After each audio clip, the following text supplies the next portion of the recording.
आज जो सिचुएशन है पार्लियामेंट में वो उस तरह की है कि सब लोग देख रहे हैं कि कौन किस तरफ खड़ा है। जैसे कल से चला है कि आर पार, मैं आर पार नहीं कहूंगा कि ये एक ऐसा समय है कि देश में जो कमजोर तबका है वो सबकी तरफ देख रहा है कि आज उनके साथ कौन खड़ा होगा, या कौन सिर्फ उनसे राजनीतिक लाभ चाहता है, या कौन जो है सिर्फ उनसे झूठे वादे कर रहा था, किसको वोट देके वो गुमराह हुए हैं, ठगे गए। ये सब देखने का समय है और पूरे देश का ध्यान आज पार्लियामेंट की तरफ है। मैं शुरू करूंगा उन लाइनों से कि जलते घर को देखने वाले, फूस का छप्पर आपका है, आग के पीछे तेज हवा है, आगे मुकद्दर आपका है।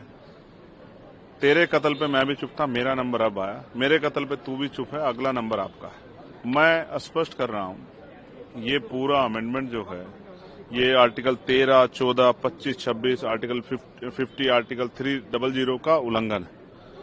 ये धार्मिक स्वतंत्रता का ऊपर जो है प्रहार है। ये उनकी वक्फ की जो संपत्तियों पर, उन पर मुसलमानों के अधिकार के ऊपर प्रहार है। ये उनके जो है उनके ऊपर जो है जबरन अपनी विचारधारा को थोपने का और उनके अधिकारों को लूटने का जो है, और वक्फ की संपत्ति को लूटने का जो है, ये एक तरह का जो है पूरा जो है सरकार ने एजेंडा बना। इसलिए हम लोग इसको अपोज कर रहे हैं क्योंकि संविधान के खिलाफ है। जिस समय देश आजाद हुआ तो इस देश में रहने वाले उन जो हक वंचित समाज है, उनमें भी जो कमजोर वर्ग के लोग हैं, जो अल्पसंख्यक लोग हैं, उनके लिए ये तय हुआ था कि उनके सम्मान की और उनके अधिकार रक्षा की जाएगी।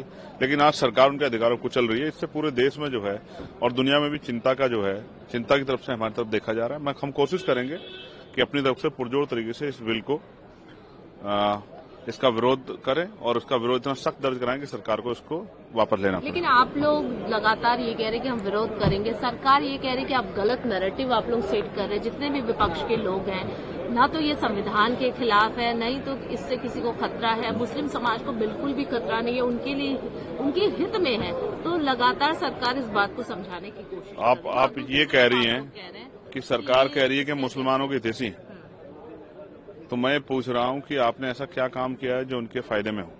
क्या आपने उसके बच्चों को पढ़ने के लिए स्कॉलरशिप दी है? क्या आपने उनको जो है रिजर्वेशन का लाभ दिया है? क्या आपने उनको जो है वो जॉब्स दी हैं? क्या आपने उनके आर्थिक सशक्तिकरण के लिए उनको कुछ सब्सिडी दी है?